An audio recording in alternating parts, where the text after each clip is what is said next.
inzoga mu kuvuka, inzoga mu birori, inzoga mu gusaba umugeni, inzoga mu gushyingirwa, inzoga mu rubanza, inzoga mu gushyingurwa, inzoga mu gukura ikiriyo, inzoga mu bukwe bw'ikana, inzoga iruhande rw'ikiremwa muntu. Icyitwa inzoga cyose kiba kirimo umusemburo wa etanol. Etanol ni ikinyabutabire gisukika, ntikigire ibara kuko gisa n'amazi kandi kikaka cyane nka peteroli. Uyu musemburo ukaba waravumbuwe kera cyane mu myaka 9,000 mbere y'ivuka rya Yezu Kristo, cyangwa Isa bin Mariam kuba mwita gutyo. Inzoga ya mbere yakozwe ku isi yakozwe mu myaka 4,000 mbere ya Yezu. Ikorwa n'abanyamezopotamiya, ubu ni muri Iraq, igihugu cy'amavuko cya Saddam Hussein. Ubwo bumenyi abantu bakomeje kugenda babuhererekanya kugeza ubwo hakozwe inzoga nawe ushobora kujya kugura aho hirya ku kabari muturanye. Yaba yarakorewe mu ruganda cyangwa yarakozwe kinyarwanda, umusemburo ntuhinduka, ni etanol. Ubundi bigenda biti inzoga igeze mu mubiri w'umuntu? Ese ni izihe ngaruka z'inzoga ku mubiri w'umuntu? Nitwa Leonce Kwizera, bahaye ikaze.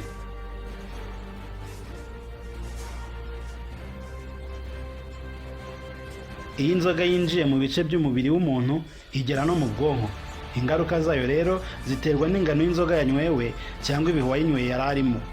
Bamwe ituma bishima, abandi bakarira, abandi bakagira umujinya cyangwa agahinda birenze ku byo bari basanganywe mbere y'uko basoma ku nzoga.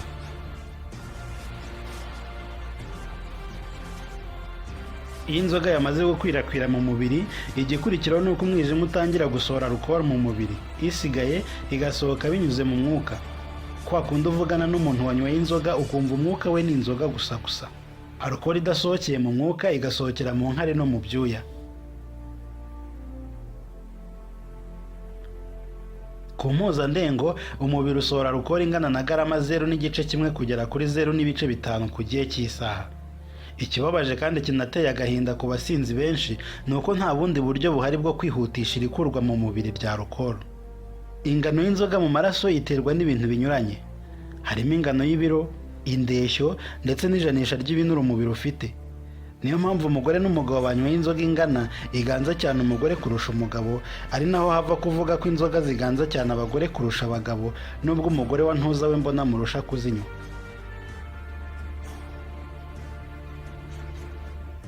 Gusaza, imiti imwe n'imwe ndetse n'indwara zimwe na zimwe zitandukanye, cyane cyane indwara y'umwijima, ni bimwe mu bintu bituma inzoga itinda mu mubiri w'umuntu kuko uba utakibashije kuyisohora nko mu bihe bisanzwe. Iyi niyo mpamvu ushaka kunywa inzoga yari akwiye kubanza kubaza muganga niba yemerewe kuzinywa.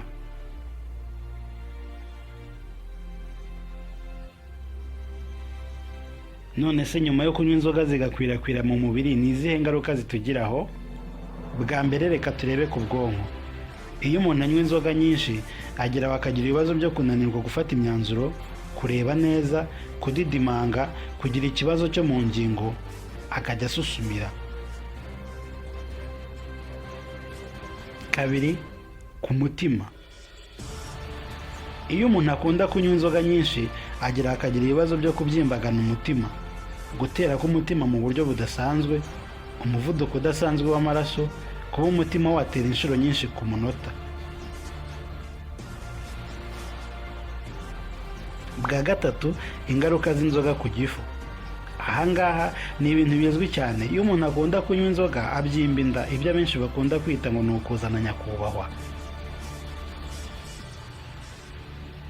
Kuruka. Kunywa inzoga nyinshi bishobora gutera kuziruka kuko iyo inzoga zibaye nyinshi zihinduka uburozi.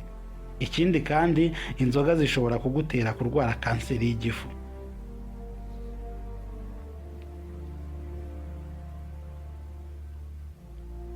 Ingingo ya 4 ku ngaruka mbi z'inzoga ku mubiri wacu iravuga ku mwijima.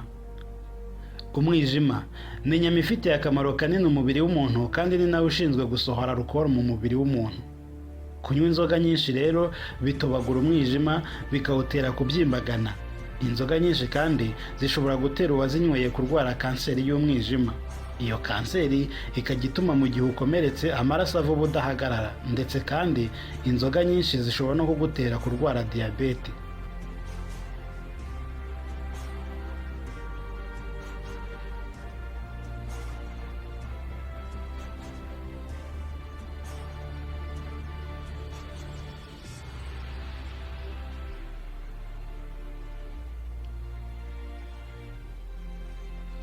Ingingo ya nyuma, inzoga nyinshi zinagira ingaruka mbi ku ngingo ijyanye n'imyororokere.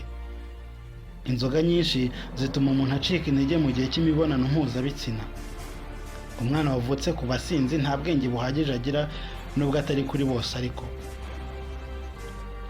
kubabara cyane mu gihe uri mu mihango, kutiyobora mu bijyanye n'imibonano mpuzabitsina bishobora kugeza ku kwiyandarika, imihango izi uko yiboneye igihe wayiteganyaga ntaba aricyo gihe izira. Ikirenze kuri ibyo noneho kandi, umubyeyi w'umusinzi ashobora gutwitira inyuma y'umura.